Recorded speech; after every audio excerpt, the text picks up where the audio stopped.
Olá a todos, boa noite. Eu gostaria, primeiramente, de dar boas-vindas a todos e a todas e agradecer à Bayer pelo apoio e o fornecimento de sua plataforma.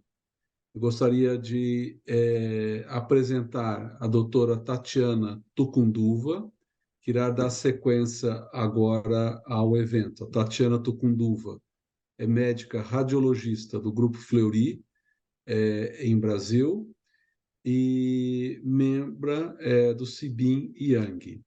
Então, agora eu passo a palavra à doutora Tatiana. Hola, gracias Luciano. Buenas noches a todos. Gracias a todos por participar. Hoy tenemos el segundo webinar de CIBIN con el tema discutiendo casos clínicos desde el punto de vista radiológico y quirúrgico, con la participación da doutora Linei, que es radiólogo responsable del setor de mama en la Clínica DAP en Curitiba, e vice-presidente da Sociedade de Radiologia de Paraná e membro do diretório do CBR, e o Dr. Cícero Urban, que é mastólogo no Hospital de Nossa Senhora das Graças em Curitiba e vice-presidente da Sociedade Brasileira de Mastologia. Muitas graças por participação, Linei e Cícero. E todos podem enviar as perguntas através do chat que serão respondidas ao final da charla. Graças, Linei e Cícero. Olá a todos, é um prazer estar aqui falando de um tema tão importante e participando desta atividade de La Cibinha. Sempre um prazer a ser parte deste grupo tão importante da América Latina. Graças pela invitação e vamos a discutir muitos casos interessantes. Hola, es un placer para mí estar con ustedes. Gracias por la invitación. Vamos a empezar nuestras actividades ahora con la discusión de casos clínicos interactivos con ustedes, interactivos también de cirujano y radiólogo, que esta es una necesidad en nuestro campo, en nuestra especialidad, tener una relación muy próxima con los radiólogos. Bueno, no tenemos acá conflictos de interés. Antes de que empecemos, es interesante que cada caso presentado aquí puede tener más de una forma de ser resuelto. Entonces, tal vez la forma que se le manejó puede no haber sido la mejor. Esto es una situación que también cuando hacemos discusión de casos clínicos puede suceder.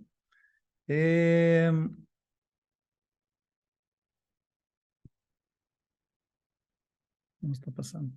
El objetivo de esta metodología es presentar las diferentes opciones de manejo y tratamiento de situaciones complejas desde el punto de vista de las patologías de mama. Esta sesión interactiva, el objetivo principal es involucrar a todos los participantes en debates sobre problemas que son oncoplásticos y problemas radiológicos en la práctica diaria, y permitir que cada uno de ustedes retenga de manera más efectiva el contenido, así como la adquisición de conceptos y aplicaciones clínicas. Entonces vamos a hacer preguntas, y ustedes van a responder las preguntas, y nosotros vamos a hacer las discusiones acá en público. Tenemos que pensar, usted como radiólogos tiene que pensar cirúrgicamente también, para que puedan entender cómo nosotros necesitamos el punto de vista de ustedes, cómo es importante esa interacción entre el radiólogo y el cirujano. Y la discusión siempre es mejor desde el punto de vista de retención del conocimiento. Bueno, esta es la introducción muy rápida y ahora vamos a ver el primer caso, que para mí es un caso emblemático. Esta es una paciente que hicimos la cirugía hace un mes. Esta paciente tiene una historia clínica, tiene 43 años, un tumor en mama izquierda en cuadrante inferolateral con 6 centímetros. Crecimiento rápido, sospecha de tumor filores o un tumor metaplásico. La biopsia central con lesión proliferativa atípica de células fusiformes. Antecedentes familiares, sin antecedentes familiares de cáncer. Hizo una paciente que tuvo una mamoplastia de aumento en 2020, una prótesis motiva, que es una prótesis lisa de 375 cc y 420 cc. Y ustedes pueden ver, es posible mirar en la mama izquierda el tamaño, el crecimiento que se ve. Y no solo esto, esta paciente a cada semana se veía mejor el tumor en la mama izquierda. Bueno, voy a pasar a Liné, que va a hacer la descripción de las imágenes. Bien, de la parte de la radiología, cuando vemos el MIP, não se ve de uma lesão muito grande. Observem que clinicamente a imagem era mais intensa. Na ressonância se vê de qualquer coisa em quadrante superomedial, mas não tão grande. Mas quando passamos nelas imagens corte a corte, primeiro tem essa paciente o chip e o artefato típico do implante motiva, que estava bem em posição retromuscular. Mas também tinha uma lesão posterior ao implante, posterior ao músculo peitoral e a fáscia e a cápsula do implante. Observem que quando estávamos mais em quadrante supermedial, a lesão era circunscrita, pouco de coleção entre a prótese e a cápsula, e aqui a parte mais adelante, mais acima da lesão, com amplo contato com a cápsula ao redor do implante.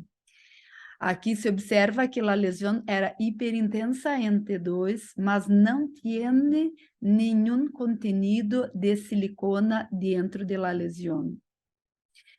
Esta era a imagem pré-contraste, mas tinha pouco de artefato do chip metálico.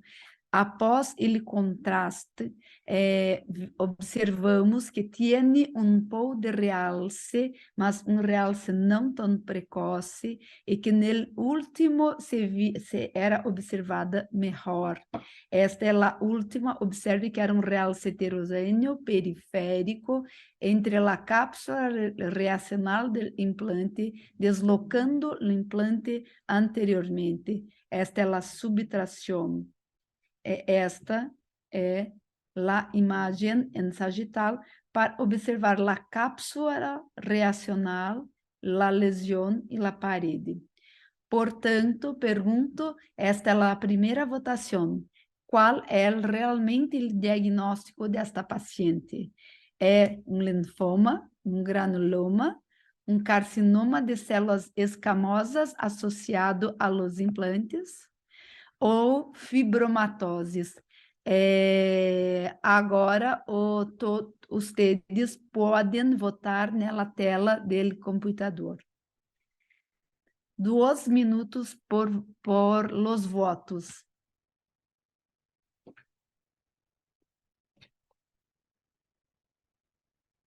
O resultado depois será mostrado.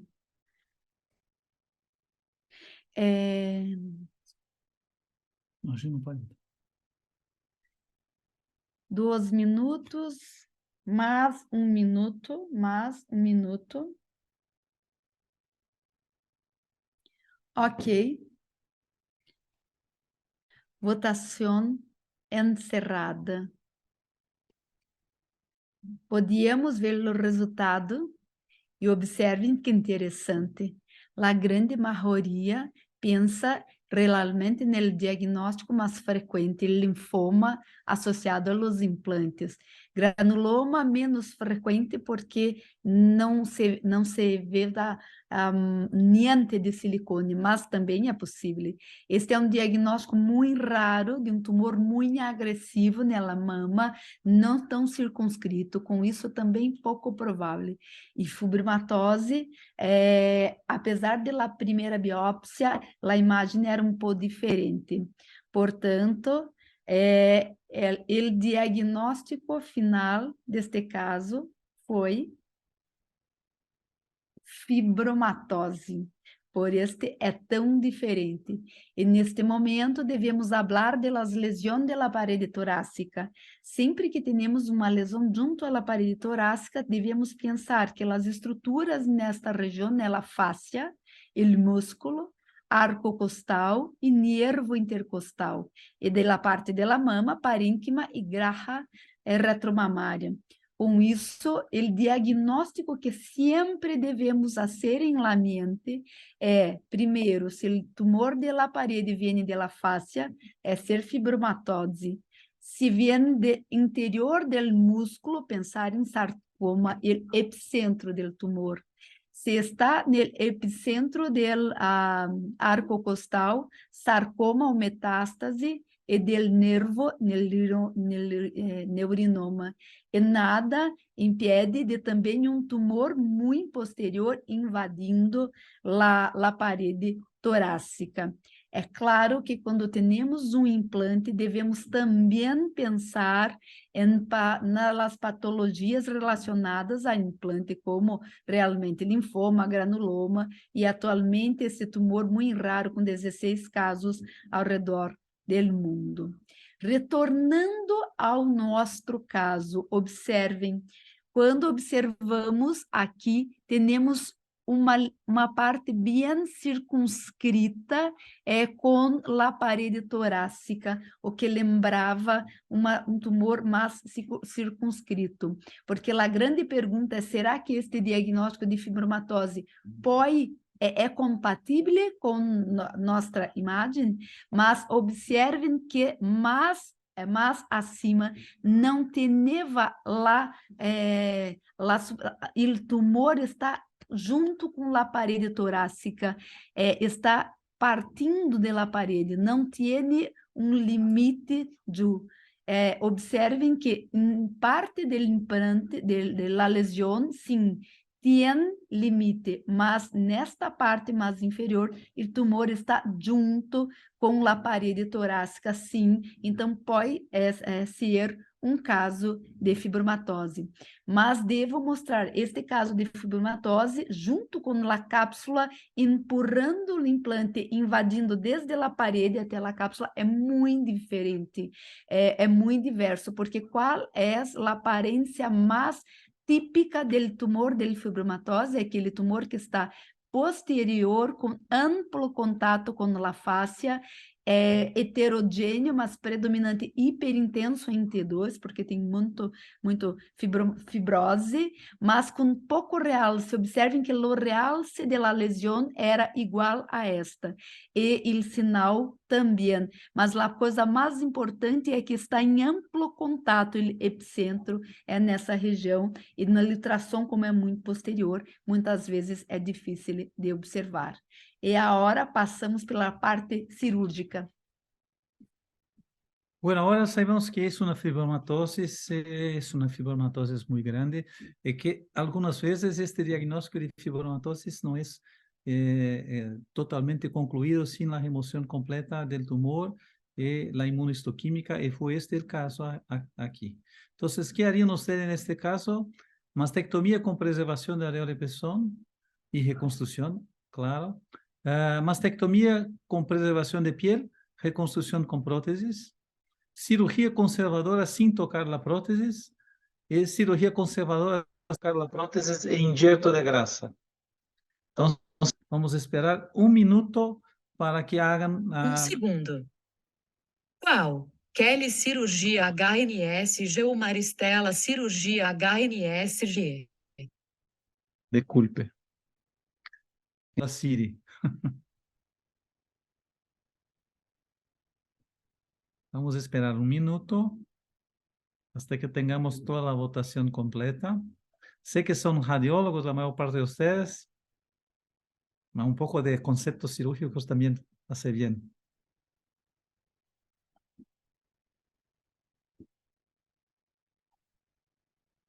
Ok, vamos a ver las respuestas.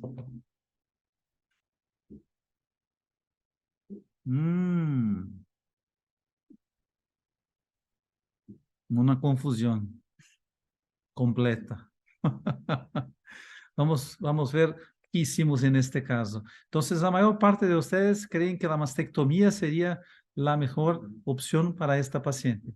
Vamos a ver qué hicimos nosotros en este caso, porque no tiene una conducta que sea una conducta correcta, como dice, porque es una situación muy rara. Es compleja y muy rara. Entonces, vamos a ver la conducta en el caso. Hicimos una cirugía oncoplástica. Este es un diseño para hacer una mamoplastia con cambiamiento de la prótesis, con un pedículo superior, y la paciente no quería que hiciésemos un cambiamiento del tamaño de la mama, que le gustaba una mama grande como esta. Bueno, este es el tumor. Entonces, ven ustedes la imagen real, ustedes vieron la imagen en la resonancia magnética, y esta es la imagen del tumor. Vean la relación del tumor con el implante. El tumor está en esta parte que está más oscura acá es el implante, porque el implante sin luz está con esta situación. Esto después de la remoción del tumor. Hicimos la remoción completa del tumor. La parte posterior, acá tenemos las costillas, una costilla y la musculatura intercostal, que tuvimos que hacer la resección junto porque estaba haciendo parte del tumor. Era la única parte que era como si fuese una área de invasión, porque la cápsula estaba intacta, por lo menos como la vimos nosotros. Este es el tumor en la macroscopía, entonces es la parte que vimos dentro de la cirugía. Esta es la parte posterior, parece un ginón. ¿Verdad que parece más un champiñón? Este es lo cabo del champiñón, es la parte superior del champiñón. Y la parte del cabo, la parte acá del champiñón, es la parte invasiva, vamos a decir así, porque esta es una parte que nos parecía más de cápsula, que estaba, por lo menos acá, clínicamente intacta. Y al final, este fue el resultado, proliferación de células fusiformes de bajo grado, entonces no es un tumor maligno. Marcaje nuclear beta-catenina, tinción citoplasmática actiniana y músculo liso, entonces un tumor verdaderamente fusocelular. Los key points acá, ¿usted quiere hacer? Yo hago. Es un tumor desmoide extraabdominal y un tumor infiltrante de bajo grado compuesto de fibroblastos y colágeno que se desarrolla a partir de la fascia pectoral. Generalmente joven, mediana de edad 40 años, con antecedentes cirúrgicos, como es el caso de esta paciente. Clínicamente se presenta como una masa palpable, firme o endurecida, sospechosa de neoplasia. Hallazgo típico de un nódulo circunscrito adherido a la fascia o incluso espiculado e infiltrante. Tratamiento es la resección completa. Todavía tenemos recurrencia en un cuarto de los casos. Es un comportamiento local más agresivo, todavía no es un cáncer que tenga comportamiento de metástasis a distancia. El diagnóstico de estas entidades es difícil y debe hacerse con carcinoma metaplásico y también con linfomas. Entonces, linfoma para nosotros fue la primera opción cuando vi la imagen. Una novedad es para nosotros, que es una cosa completamente nueva y felizmente muy rara, es el carcinoma de células escamosas asociado a los implantes mamarios, mas es más invasivo, no tiene nada a ver con esta imagen que vimos nosotros hoy en este caso. Bueno, caso número 2. Una paciente asintomática de 49 años de edad, evaluación por área de hipermetabolismo en la mama derecha, sugestiva de tejido neoplásico activo, descrita en examen de PET-CT en mes de abril de 2019. La historia: hizo una mastectomía en 2016 con reconstrucción con prótesis asociada a radioterapia para carcinoma ductolobular en mama derecha. 2017, contractura capsular Baker 4, que es la contractura más grave, donde la paciente tiene una deformidad grande y dolor. Con extracción por eso hizo la extracción de la prótesis de reconstrucción con colgajo de dorsal. 2018, mastectomia e reconstrução com próstata associada à radioterapia para carcinoma ducto lobular e na mama esquerda e lipofilling em mama direita. Se refere à mutação de BRCA1 antecedentes familiares apenas uma tia paterna. Bien, então este era o exame que originou o caso, era um PET-CT, este é o exame prévio, e aqui tem uma área de captação de metabólito nova no exame. E por este motivo, fez uma ressonância magnética para avaliação da lesão e investigação. Observamos, então, uma reconstrução com colgarro na mama direita do dorsal. Esta parte se vê da borda do colgarro, aqui, o tecido mamário aqui e a borda mamária aqui. Na esquerda também uma mastectomia e reconstrução com prótese. E esta era a lesão hipointensa int 2, exatamente junto à borda do implante, porque lá o pensamento é sempre assim. Dentro do colgarro não se tem recidiva de carcinoma, a recidiva é sempre junto à borda ou então em la parte da mama. Esta era a lesão. Ela isointensa na sequência pré-contraste e tinha um realce heterogêneo pós-contraste, com curva tipo 3, porque realçava mais precocemente e perdia nelas sequências tardias. Tinha um realce bastante heterogêneo exatamente junto à borda do colgarro. Então, este é a pergunta número 3. Qual é o diagnóstico? Seria uma recorrência de uma paciente que já tinha 2 cânceres de mama junto à borda do colgarro, uma área de necrose graxa e pronto, basta. O processo inflamatório ou um linfonodo dentro do colgarro que está agora comprometido pelo carcinoma. Qual é a ideia de vocês? 1 minuto pela votação.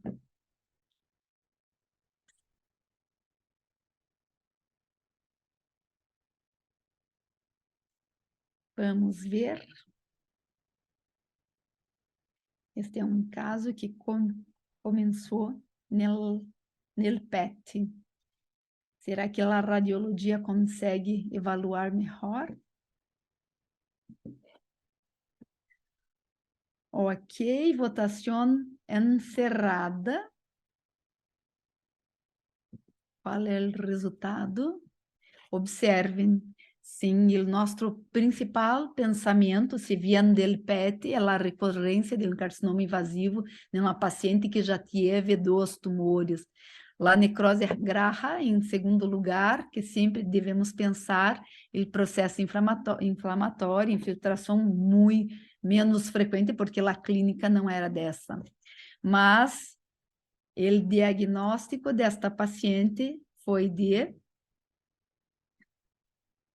necrose graxa, porque agora devemos pensar, observem 2 coisas muito importantes, o realce muito heterogêneo e dentro dessas áreas não captantes, nela sequência sem saturação, tinhas áreas graxas, não áreas graxas bem importantes que também se observava no STIR. Mas observem 2 pontos importantes que para fazer o fechamento deste caso é muito importante. Observem que este é um caso que foi ao início da lipofilling.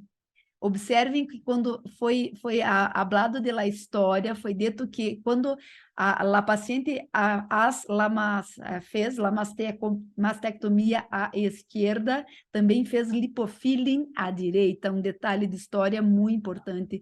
A captação do PET não era tão grande, mas ele médico del PET não pensou que podia ser outra coisa que não a recidiva. Então, este é um caso típico de lipofilling, injeção de grasa, um processo inflamatório. O problema é que quando se injeta a graxa de lipofilling, há um processo inflamatório com realce heterogêneo, e é muito importante para fazer esse diagnóstico, determinar a graxa dentro do interior e correlacionar com a história clínica. É claro que o aspecto mais típico do lipofilling é exatamente este, porque como se faz a injeção da graxa, faz um cisto oleoso com muito processo inflamatório ao redor, mas ele conteúdo somente graxa.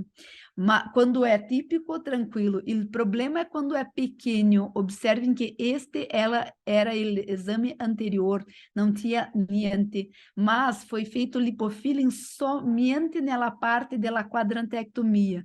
Então, a grande pergunta é se é uma recidiva ou não. A saber ter o conhecimento da história de lipofilling é muito importante para fazer o diagnóstico nela primeira coisa, e nela segunda, ver exatamente a área de gordura no interior da lesão, grande ou pequena. O problema é que devemos conhecer isto, porque quando fazem múltiplas áreas de aplicação do lipofilling, é que é muito difícil. Observem, tudo isto eram áreas de lipofilling. Então, é muito difícil saber se é uma área de tumor ou de lipofilling. Então, é importante em cada uma destas lesões observar a área de gordura, de grasa dentro da lesão. Mas para fazer esse diagnóstico de que é uma gordura, uma injeção de enxertia ou lipofilling, devemos conhecer esta imagem.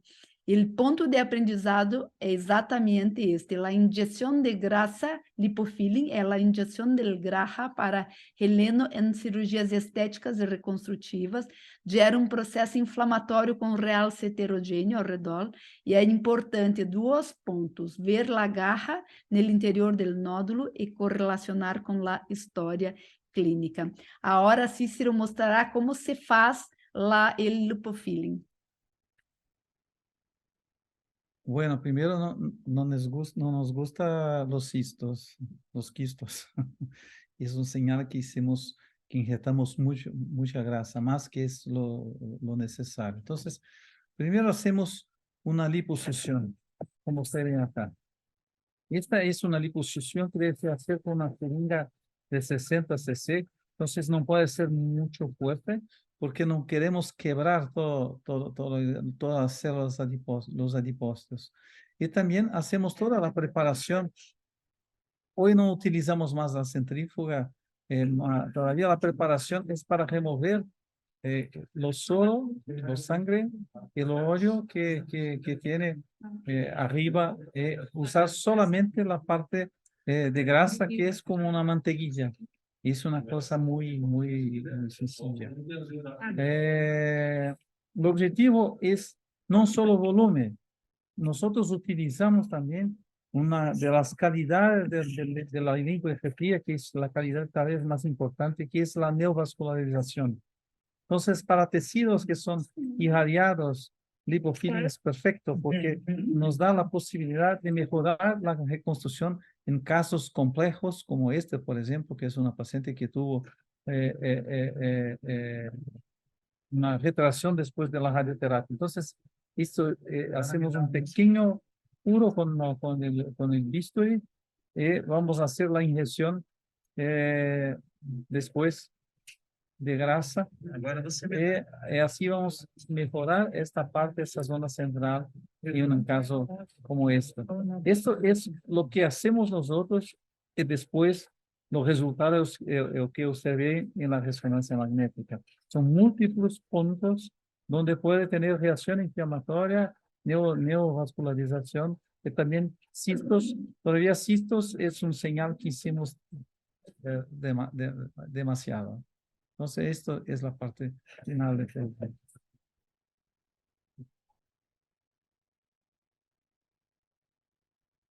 Y vamos al caso de número 3. Tenemos 27 casos hoy.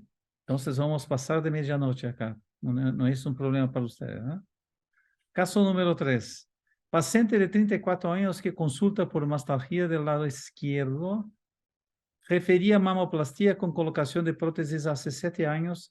Niega haber cambiado de prótesis por ruptura previa. Se solicitó una ecografía mamaria. Y ahora Linei llega con la descripción de la imagen. Para deixar mais claro, somente 5 casos. Bien, na ecografia se observava o implante e uma coleção heterogênea septada anteriormente com conteúdo heterogêneo. Este era o aspecto desta coleção anterior ao implante em uma paciente sem sintoma. A primeira pergunta é: que ustedes fazem em este caso? Seguimento apenas, porque é uma coleção pequena e loculada, uma punção guiada por ultrassom, uma biópsia a vácuo ou uma biópsia cirúrgica com extração de implantes e de la cápsula. 1 minuto de votação.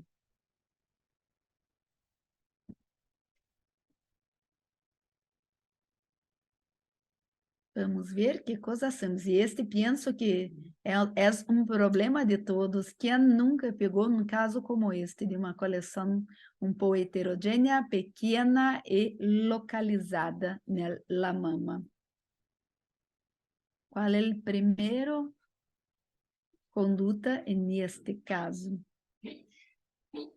Ok, perfeito. Votação encerrada. O segmento, em 51% dos casos, seguido por la punção, la biópsia vácuo, alguns, e la biópsia cirúrgica, poucos. Tenemos dos radicales acá, y no soy yo, soy cirujano, mas não eu. Bem, na biópsia vácuo é uma lesão muito pequena, é menos de 3 centímetros, então um pouco difícil de fazer nesta área. A punção é uma possibilidade, e o segmento, eu preferia ter mais informação para saber se tem nesta coleção nada de lesão captante sólida também. Mas vamos ver o nosso caso. Foi submetido a uma punção, porque era anterior, muito fácil de fazer, com Doppler, mas não tinha muito fluxo, a agulha e coletado de la parte mais heterogênea. E o anátomo patológico foi negativo para malignidade, e a imunistoquímica foi livre de células de CD30 e sugestiva de nada, era negativa, não lembrava também linfoma. Então, pergunto, e a hora? Que coisa hacemos? Será que agora podemos fazer a pergunta 5? Será que agora só seguimos, fazemos a biópsia cirúrgica para ficar tranquilo, ou uma ressonância magnética? Que pensam vocês?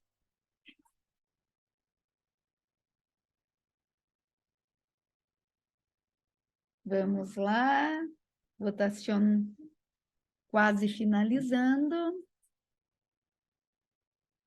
E sim, votação encerrada. Vamos ver o que pensamos nós outros. Seguimento e ressonância.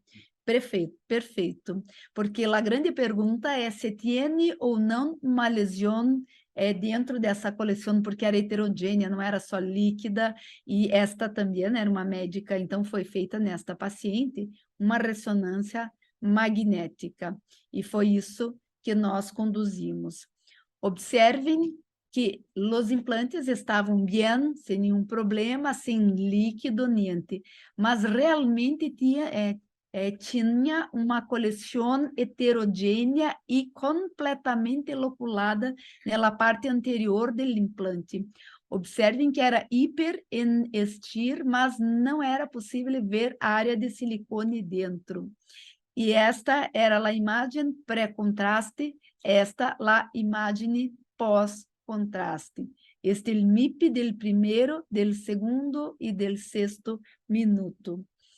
E com uma curva da parte captante que era junto à cápsula. Observem que era exatamente junto com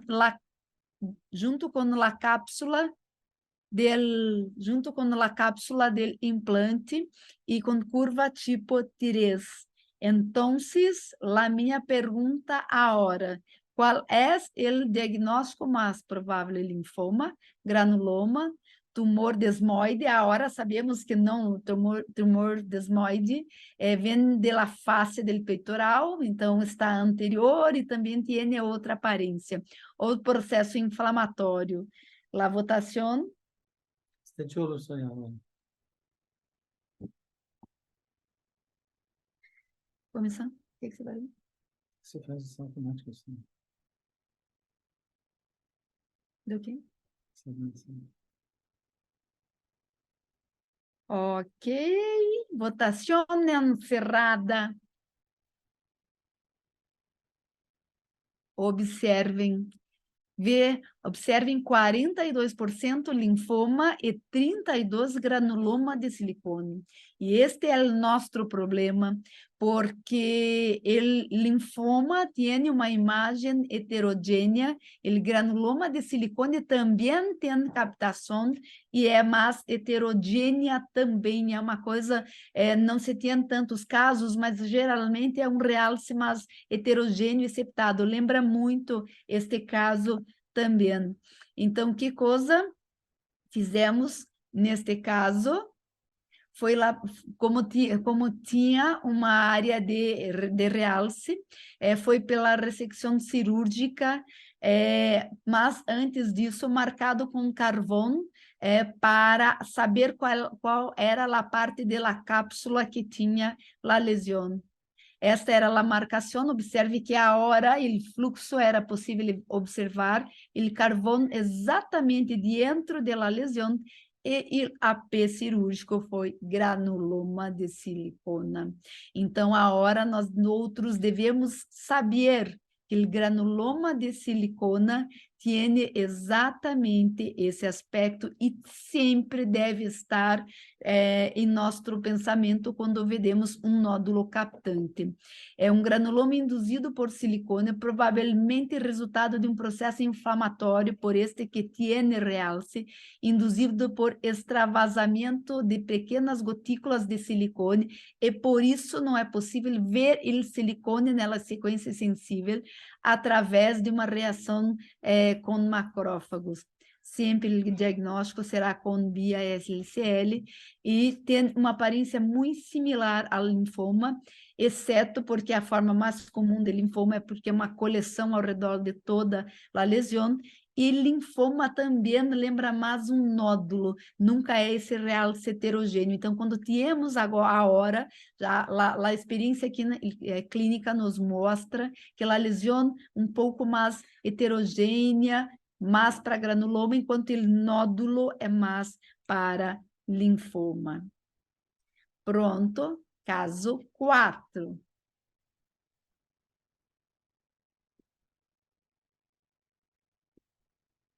Esta es una situación difícil.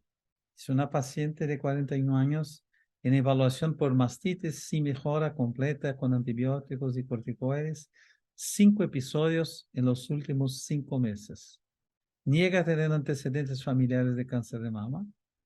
Y vamos para las imágenes.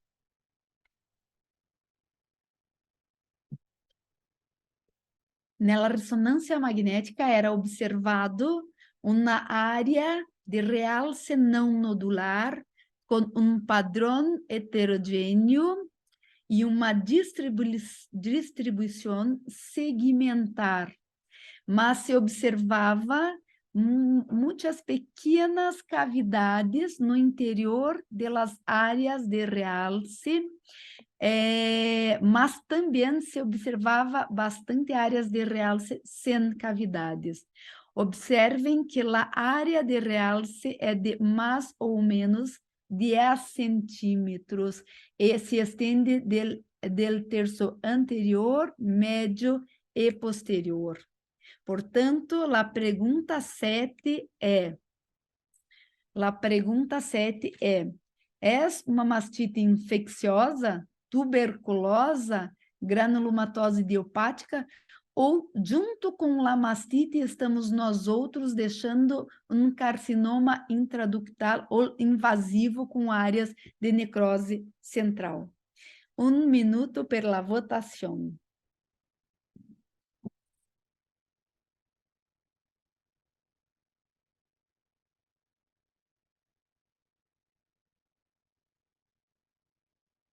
Ok. Votação encerrada.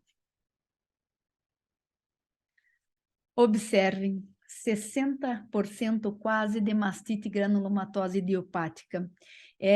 Poucos mastite tuberculosa, temos que pensar na América Latina. A mastite tuberculosa é um diagnóstico histológico difícil de ter um diagnóstico por imagem, aquela mastite que não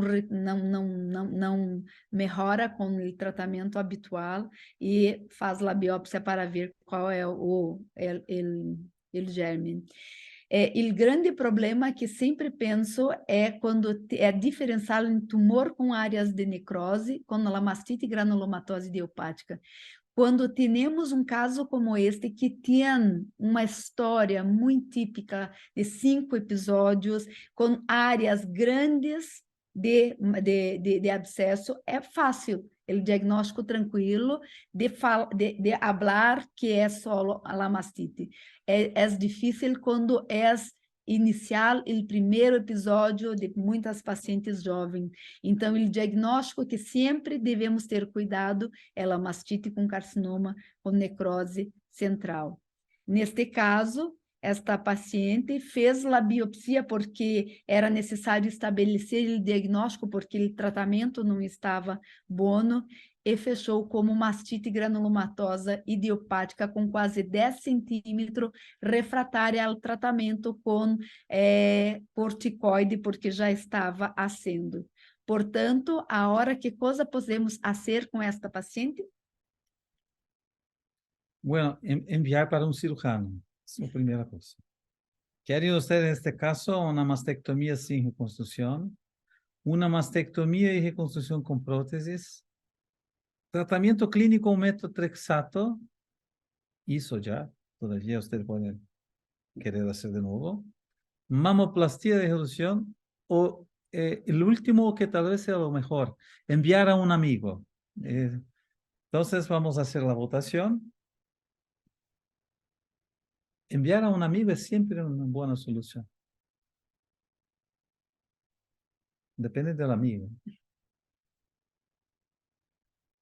Ok, vamos a ver los resultados. Algunos enviaron para los amigos. 6 tiene buenos amigos. El tratamiento con metotrexato, bueno, es muy interesante. Porque en la práctica esta es una situación que también no tiene una respuesta única. Y nosotros tenemos una experiencia de hacer las reducciones mamarias como si fuese una oncoplastia. Hicimos exactamente esto. En casos graves, tenemos que hacer técnicas agresivas como esta. Es una situación que la paciente tenía de repetición y no respondió a corticoides, no respondió a metotrexato. Entonces, la resección cirúrgica con reconstrucción inmediata puede ser una buena opción. Esta paciente no tuvo más ninguna recidiva de esta condición, aunque los resultados no sean perfectos. Todavía la situación previa era mucho más grave y mucho más compleja. Bueno, los key points. La mastite granulomatosa es una entidad de difícil tratamiento, muy difícil. Es una gran discusión si debemos hacer o no cirugía. Y en los casos más graves lo hacemos porque son situaciones donde no tiene más lo que se hacer. Y entonces, no la mastectomía sería una excepción, una situación totalmente excepcional. Buscamos hacer hacer la cirugía con los mismos principios de la cirugía oncoplástica.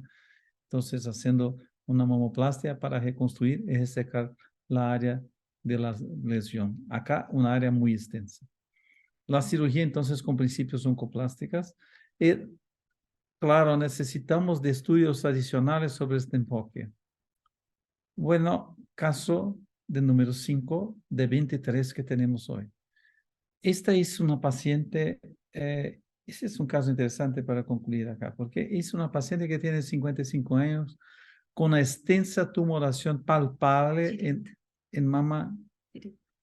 Usted escribió izquierda. Es mi mujer escribió izquierda. No, yo escribí izquierda. Es mama derecha. Cuadrante inferolateral y sin otras comorbilidades. Los antecedentes, mamoplastia de aumento en 2008. Miren ustedes, entonces muchos años. No recuerda la marca de la prótesis. Esto es una cosa muy frecuente en Brasil. No sé cómo. La paciente hace una cirugía, no se recuerda del nombre del cirujano, de la prótesis, algunas veces del volumen. En 2014 tuvo un seroma tardío y refiere que se cambió la prótesis solo en la mama afectada, entonces solo en la mama derecha. Y la paciente en 2014 no sabe si se hizo una remoción de la cápsula, ¿no? Esto es una información que es muy, muy, muy importante. Bueno, Linney. E agora temos a imagem. A mamografia de um serviço externo mostrou somente uma pequena coleção ao redor do implante direito, mas nenhuma outra lesão na mamografia, dessa extensa lesão palpável.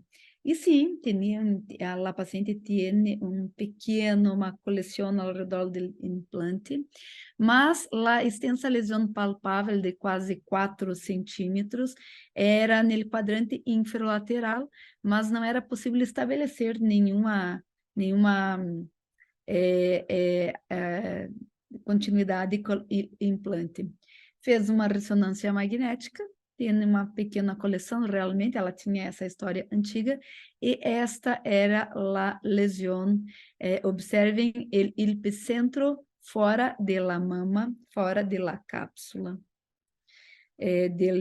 fora da cápsula do implante.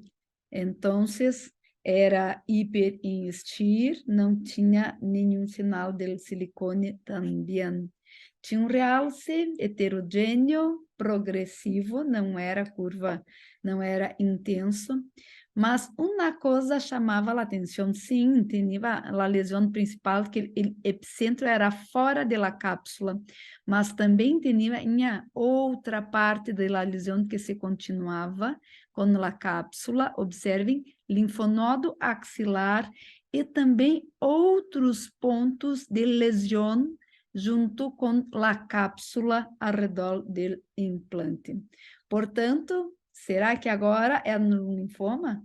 É um granuloma? É um carcinoma de células escamosas ou uma fibromatose? Votação, 40 segundos. Que coisa pensamos. Agora todos estão prontos e votação encerrada. Sim, todos estão aptos.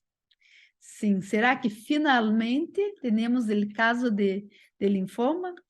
79%. Porque a imagem é a parte mais importante, não havemos necessidade nem que da patologia, não é verdade? É linfoma e basta.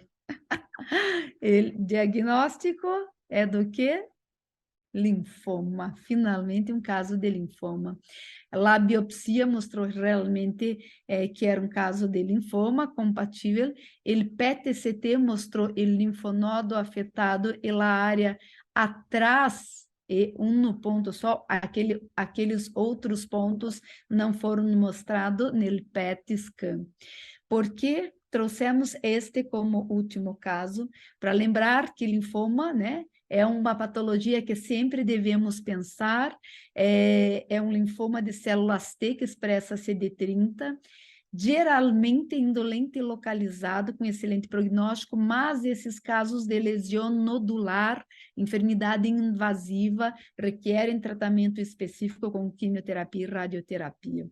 Em 90% das vezes, sim, seroma espontâneo, que aparece depois de 1 ano da colocação, em média 7 a 10 anos, em implantes texturizados, tanto estéticos quanto reconstrutivos, mas também podem ser nódulos palpáveis, ou linfonodos, glândulos linfáticos aumentados, ou lesão de pele, contratura capsular também.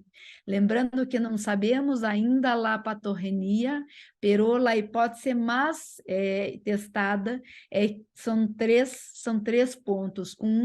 É que o implante texturizado provocaria uma estimulação crônica, mas devemos ter, neste contexto, um biofilme infeccioso que agora está tendo uma importância muito grande.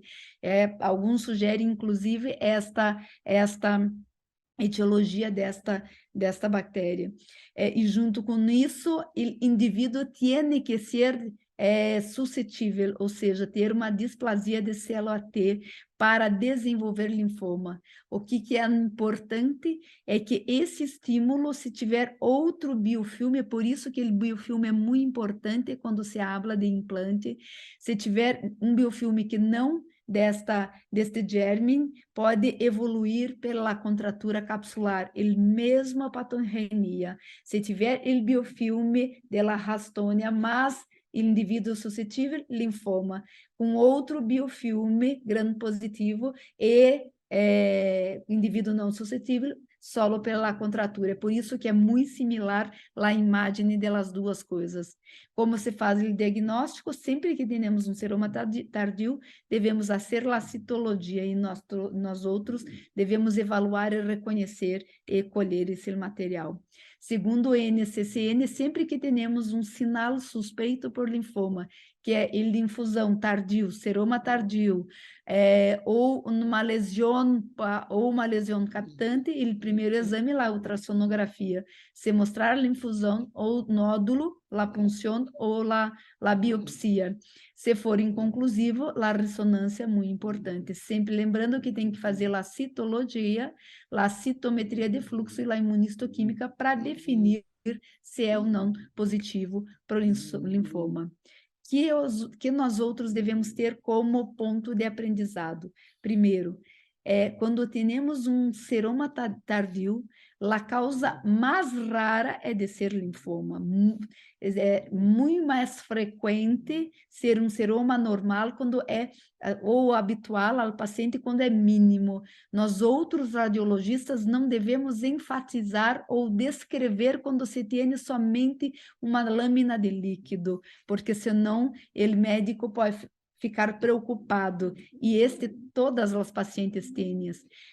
Mas outras causas de seroma tardio é infecção, trauma ou a mais frequente contratura capsular, que é muito difícil de diferenciar de linfoma. Também a linfonodopatia, que é uma causa de linfoma, principalmente por infecção, infiltração tumoral, ou somente reativa quando tem uma contratura capsular, muito raramente por linfoma, quando tem a forma nodular. Nódulo, quando temos um nódulo entre a cápsula e o implante, 2 diagnósticos, ou é granuloma de silicone, ou é o linfoma. Agora devemos pensar numa coisa muito rara, né, que é a fibromatose, mas realmente é muito rara. Esses dois são os diagnósticos mais importantes, lembrando que não tem uma forma, quando tem uma área captante, de dizer que é granuloma ou linfoma. Então, a maioria das vezes, a biópsia é necessária. Que quando devemos investigar seroma tardio, mas todos os seromas? Não todos. Somente os assimétricos, de moderado a acentuado, que não tenham outra causa de trauma, infecção ou rotura, que sejam texturizadas, por exemplo, não tem caso com motivo ainda relatada que eu vi até agora, mas também pouco tempo, e com mais de 1 ano de colocação. Eu já fiz, por exemplo, punção em paciente com 3 meses de implante e seroma, porque o médico pensava em linfoma. Isso não, porque é só depois de 1 ano, não tinha caso relatado antes disso. Então, para ser um seroma tardio suspeito, tem que ter essas 4 partes, assimétrico, moderado, acentuado, sem a outra causa e com prótese texturizada há mais de 1 ano. Tem e Birradis seria 4. Tem já um pensamento que pensa que seja muito importante, que eu penso que vocês também já viram casos de um seroma tardio que aparece quando vem para fazer a punção, o seroma já foi embora. Então, talvez uma possibilidade para reduzir a quantidade de punção seria, primeiro, quando temos este seroma, dar um Birradis 3, porque se for linfoma, só aumenta, e se for reacional, pode diminuir. Então, dar Birradis 3, em 3 meses reavaliar, se estiver aumentando, então fazer a punção. Mas a hora ainda é mais difícil essa conduta. E se tiver um nódulo entre a cápsula e o implante, a classificação é 4. E a hora... Vamos, ¿qué harían ustedes en este caso? Yo estoy con la mía asistente técnica acá. Y vamos a ver. Vamos a la pregunta. Mastectomía y preservación de área de pezón. Mastectomía, preservación de área de pezón. Retiro de prótesis y cápsulas, disección axilar, reconstrucción con prótesis. Mastectomía con preservación de área de pezón. Retiro de prótesis y cápsula, reconstrucción con colgajo. Y cirugía conservadora y oncoplastia, extracción de prótesis y cápsula, disección axilar. La última es la respuesta correcta. Bueno, vamos a ver, 30 segundos.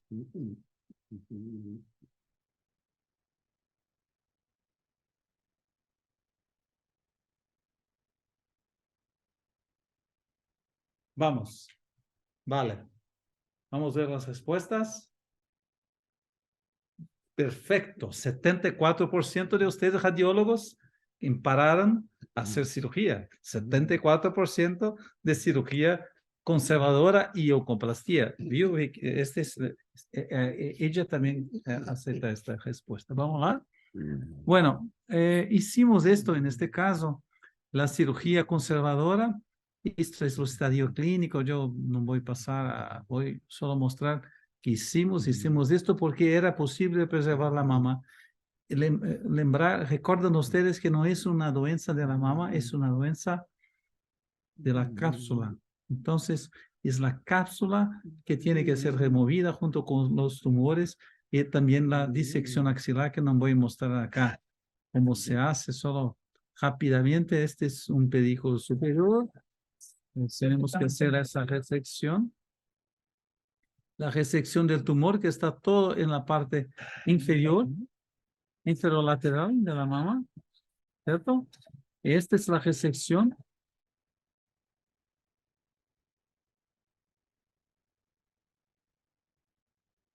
Yo soy un cirujano muy bueno.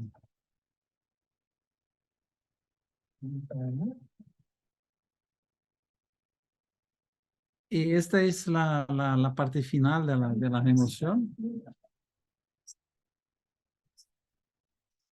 No sé si ustedes radiólogos tienen la experiencia de cirugías. Las cirugías de mama son cirugías que son un poco agresivas algunas veces. En este caso tuvimos que ser más agresivos porque era un tumor sólido, un tumor, un linfoma sólido de prótesis, y es un linfoma agresivo. Es un linfoma que debe ser tratado también con adyuvancia con quimioterapia. Entonces no es como el linfoma que se presenta en la forma de seroma, que basta remover la cápsula.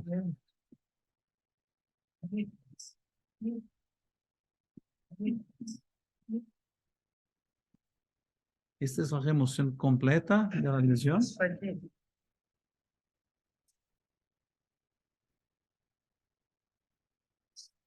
Miren ustedes que estamos con la cápsula posterior acá. Esta es la parte posterior con la cápsula. Este es tecido mamario normal. Entonces, no es necesario hacer una mastectomía en este caso específicamente. Este es todo el tumor removido y la disección axilar toda junta. Y ahora voy a hacer una cosa muy interesante. Voy a abrir la cápsula. Los patólogos no les gustan que hagamos esto. Vamos a ver cómo es por dentro esta cápsula con un tumor raro, que es el linfoma, que tenemos más o menos, mire, 300 casos en la literatura con apenas 30 óbitos. Entonces, no es una doença que es particularmente de alto riesgo para el óbito. Este es el implante tesorado de Allergan. Y vamos ahora a buscar y abrir la parte tumoral, que es esta que ustedes están viendo acá, dentro de la cápsula.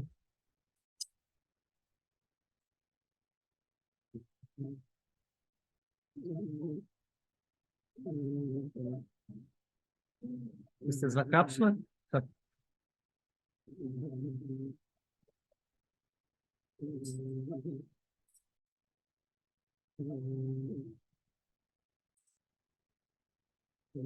Claro que tengo que abrir. Los patólogos no les gustan todavía por un tumor raro como esto. Esto es el linfoma en su forma tumoral, para que usted lo pueda mirar. Es una situación muy rara. Yo tengo 2 casos como este.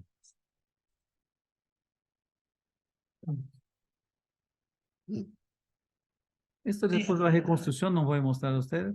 Es la parte de inmunohistoquímica, es los resultados preoperatorio y posoperatorio. Removemos las prótesis, la paciente no quería más prótesis. Esto es los resultados pre y posoperatorio. Tenemos 24 casos, ahora más de 30 en Paraná, no son muchos casos. Todos los implantes tienen sus riscos. Allergan y poliuretano son los más comunes. Es un tumor de excelente pronóstico. Los key points acá es un linfoma con patrón. Esta es la parte interesante de esta doença, que es un patrón de progresión de tumor sólido. Entonces es un linfoma todavía con patrón de progresión de tumor sólido. La cirugía tiene una gran diferencia en tratamiento, porque la extracción de la prótesis, la capsulectomía y extracción de tumor con margen tiene un resultado muy positivo desde el punto de vista de sobrevivencia.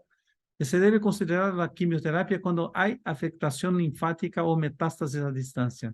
Radioterapia en casos irresecables o con enfermedad residual después de la cirugía. Entonces son casos excepcionales. Todavía la quimioterapia siempre que la paciente tiene un tumor en la forma tumoral como esto. Aunque los ganglios linfáticos axilares son los más afectados, no hay indicios de que se deba hacer linfonodo sentinela en estos casos. Creo que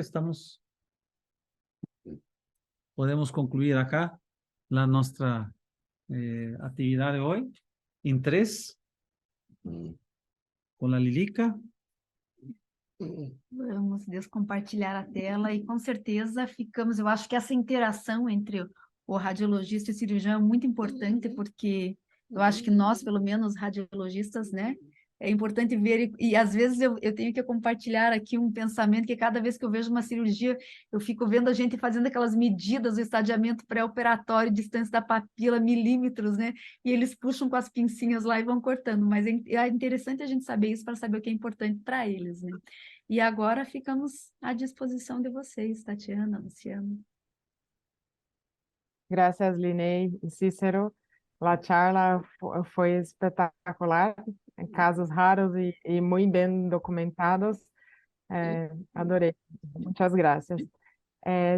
Tenemos dos preguntas, una para Linney y una para Cícero. Para Linney, sobre el caso 2 de enxerto de la grasa, se havia difusão daquela lesão. Infelizmente, aquela lesão não, porque aquela lesão era de 2009, então não tinha difusão. Aquela lesão causou grande problema porque era muito precoce, a lipofilling era inicial, então a hora é muito fácil olhar. Quando você vê, a paciente fez lipofilling, a primeira pergunta, quando eu vejo aquela lesão que estava nela borda, é se podia ser um lipofilling, vai lá, pensa nela, graxa e pronto. Mas quando estamos começando, não, né? Mas eu penso que é sempre importante ver muitas imagens para ter a ideia e evitar uma biopsia nesses casos. Graças, Liné. Outra pergunta para Cícero é sobre caso de mastite granulomatosa. A pergunta: quanto tempo espera para a mastectomia em esses casos refratários ao tratamento?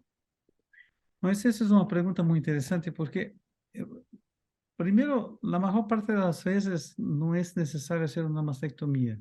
Podemos fazer uma ressecção mais ampla utilizando técnicas de mamoplastia. E como hacemos? Temos que esfriar esse processo inflamatório. Então, devemos utilizar corticoide quando a paciente tem uma resposta que está um pouco mais tranquila do ponto de vista do processo inflamatório. Então, hacemos a cirurgia e assim que a resposta, em estes casos mais graves que temos hoje, mais ou menos entre 20 e 25 casos, com um bom resultado do ponto de vista de recidiva, praticamente menos de 5% de recidivas em casos que eram os mais graves. Então, se pode fazer uma pulsoterapia de corticoide que se sigue com a cirurgia, e assim que podemos obter resultados melhores. Outra pergunta, Linei: se damos B3 para seroma, com quanto tempo repetir o controle? Observem que este não é uma conduta, né, é um padrão. O B3, teoricamente, seria o B4 quando você tem aqueles critérios estabelecidos. Mas penso que em pouco tempo, quando temos mais casos para ser a estatística, o B3 com controle a curto prazo, eu penso que mais ou menos como as pacientes que fazem a terapia hormonal, né? E que interrompemos a terapia hormonal, que tem um realce, por exemplo, e repetimos em 3 meses para saber se persiste ou não. Então, neste caso, em 3 meses, porque o seroma, o linfoma com seroma, primeiro é raro, segundo, é muito indolente. 3 meses não é um problema clínico, mas com isto evitamos a função de muitos casos, porque o linfoma continua alimentando sempre. Não tem linfoma que fica estático. Então, essa seria o pensamento, né, para fazer essa conduta. Mas somente podemos fazer isso quando teremos no futuro, muitos casos para ser a estatística. Mas eu penso que essa será a conduta no futuro, para reduzir o número de punções. Eu creio que é muito interessante esta del BIHATS 3 para o ser humano. Estou, do ponto de vista clínico, completamente de acordo. Porque o problema é que cada vez que hacemos uma punção, levamos entramos dentro da cápsula. É possível, sim, com tudo a parte de asepsia, mas também se coloca germes dentro da cápsula. Então, evitar uma punção quando não é necessária é importante. É um tumor que é muito mais indolente que um carcinoma in situ. Então, não é que em 6 meses, 3 ou 6 meses cambia uma coisa, não cambia nada. Na forma de seroma, a forma tumoral é completamente diferente.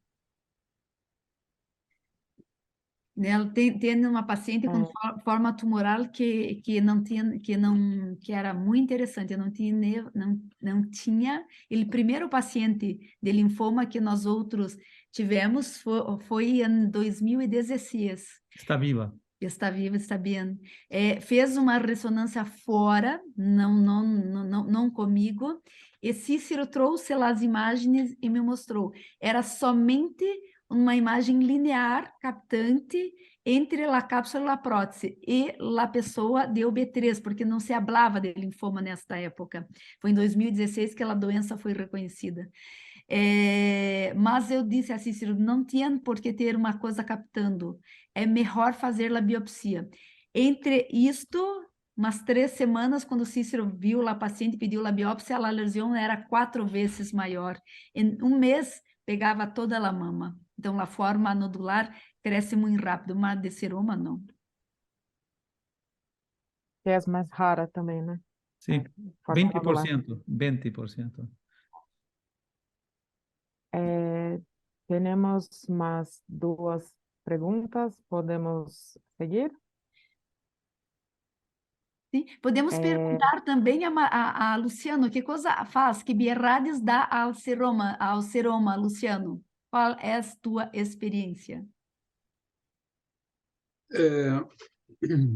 Eu uso a informação clínica. Se há uma suspeita clínica de linfoma, eu prefiro funcionar. Mas se não, eu uso muito a suspeita clínica do cirurgião plástico. Porque a conduta expectante, quando proposta, é válida quando você pensa em um processo inflamatório. Sim. Quando o seroma é muito grande, é expansivo, eu prefiro funcionar. Mas os seromas pequititos, que pode ser inflamatório, eu prefiro esperar. Mas eu não sei se vale a pena esperar tanto tempo, Linei, 3 meses, porque seromas inflamatórios, eles desaparecem mais precocemente com o tratamento, não? Mas se está clinicamente reduzindo também? Por que ser em um mês? Eu penso igual vocês. Eu penso que hoje nós temos um excesso de função mamária. E eu creio que o determinante da função deve ser a interação com o cirurgião. Eu evito dar um relatório de seroma sem falar com o cirurgião. Porque se o cirurgião desconfia que pode ser inflamatório, eu sugiro controle como Bierrades 3. Caso o cirurgião não acha que pode ser inflamatório ou o seroma está muito sintomático, eu prefiro funcionar nessa circunstância, eu classifico como Bierrades 4. E eu não uso lá, uma coisa importante, eu incluo eu classifico o seroma dentro do Bierrades. Não, eu incluo na classificação. Eu também. Na última semana eu fiz uma punção muito interessante, uma suspeita de linfoma de implante glúteo. A paciente tinha um implante há 20 anos, um seroma grande, 500 ml de seroma, porque também era uma punção de alívio, era muito grande, né? Mas foi negativa, não foi. Seria um caso interessante, né? Mas de uma maneira geral, eu acho que nós estamos intervindo muito em seromas, em lesões, em granulomas. A atenção do radiólogo para a cápsula fibrose seroma aumentou, é muito grande e desproporcional ao risco de malignidade. Então, minha tendência é ser menos invasivo possível. Exatamente. Antes era muito tranquilo fazer um diagnóstico de contratura capsular a hora quando se vê de uma contratura capsular com um seroma, um líquido que é muito frequente, sempre se pensa, será que pode ser um linfoma? Não. Então, eu penso que devemos progredir nesse tema para reduzir o número de intervenção. E granuloma também, que é um problema.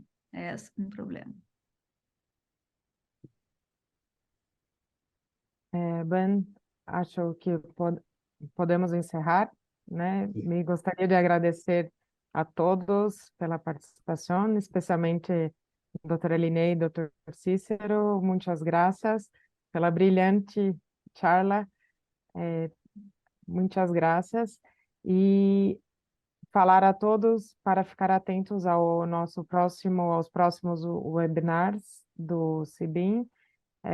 Colocaremos la flecha por correio e pelas redes sociais. Muitas graças. Muitas graças, é um prazer.